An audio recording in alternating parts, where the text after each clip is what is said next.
আছে, কারো থ্যালাসেমিয়া আছে, কারোর কেউ প্রতিবন্ধী আছে, এরকম ক্রিটিক্যাল হার্টের রোগে ভুগছে, কিডনি রোগ আছে, তাদের আমরা কি করি, দুপুরবেলা খাইয়ে দিই শনিবারে করে। এবং আমার যে 150 মেয়ে কাজ করে, একটা মেয়ে সকাল 9টা থেকে বিকেল 4টে পর্যন্ত কাজ করবে, তার খিদে পাবে কি পাবে না?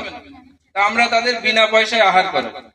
এবং আমার যারা নবদিগন্তের ফলোয়ার, যারা মেম্বার, তাদের বলা আছে যে আপনি যদি রাস্তাঘাটে কোনো মানুষকে দেখেন যে অভুক্ত অবস্থায় পড়ে রয়েছে, আপনি খাবার কিনে শুধু ছবিটা আমাদের পাঠিয়ে দেবেন, কোনো সোশ্যাল মিডিয়াতে দেওয়ার দরকার নেই, আমাদের পাঠিয়ে দেবেন যে আমি এই কাজটা করেছি, ওই টাকাটা আপনাকে সঙ্গে সঙ্গে আমরা ফোন পেতে ট্রান্সফার করে দেবো বা গুগল পেতে ট্রান্সফার করে দেবো।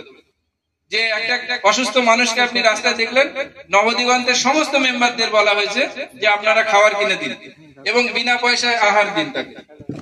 তাহলে বিনা পয়সায় আহার, বিনা পয়সায় বাজার, বিনা পয়সায় ডাক্তার, তিনটে